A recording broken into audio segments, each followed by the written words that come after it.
ত্রিপুরা রাজ্য শিশু অধিকার সুরক্ষা কমিশনের উদ্যোগে বাল্যবিবাহ মুক্ত ভারত গড়ার লক্ষ্যে এক বিশেষ সচেতনতামূলক কর্মসূচির সূচনা করা হয় আগরতলায়। এই কর্মসূচির উদ্বোধন করেন আগরতলা পৌর নিগমের মেয়র দীপক মজুমদার।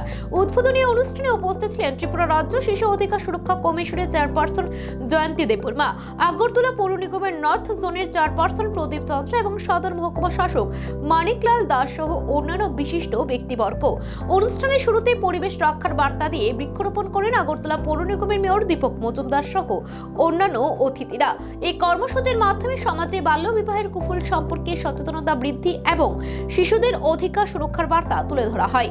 আমাদের ভারত সরকারের শিশু সুরক্ষা এবং উন্নয়ন দপ্তরের উদ্যোগে এবং আমাদের রাজ্যের শিশু সুরক্ষা কমিটি পর্ষদের উদ্যোগে যে সারা ভারতবর্ষব্যাপী যে অভিযান চলছে, যে বাল্যবিবাহ মুক্ত ভারত তৈরি করা, সেই অভিযানের অঙ্গ হিসাবে আজকে অ্যাওয়ারনেস একটা প্রোগ্রামের আয়োজন করা হয়েছে বিটারবন মোল্লাপাড়া এলাকায়।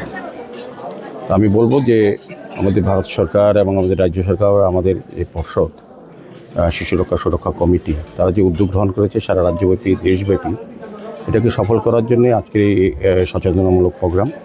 মূলত উদ্দেশ্য হচ্ছে 2030 সালের মধ্যে ভারতবর্ষ থেকে যাতে বাল্যবিবাহ যে অভিশাপ, এটাকে মুক্ত করা অঙ্গীকার আমাদের কেন্দ্রীয় সরকার নিয়েছে।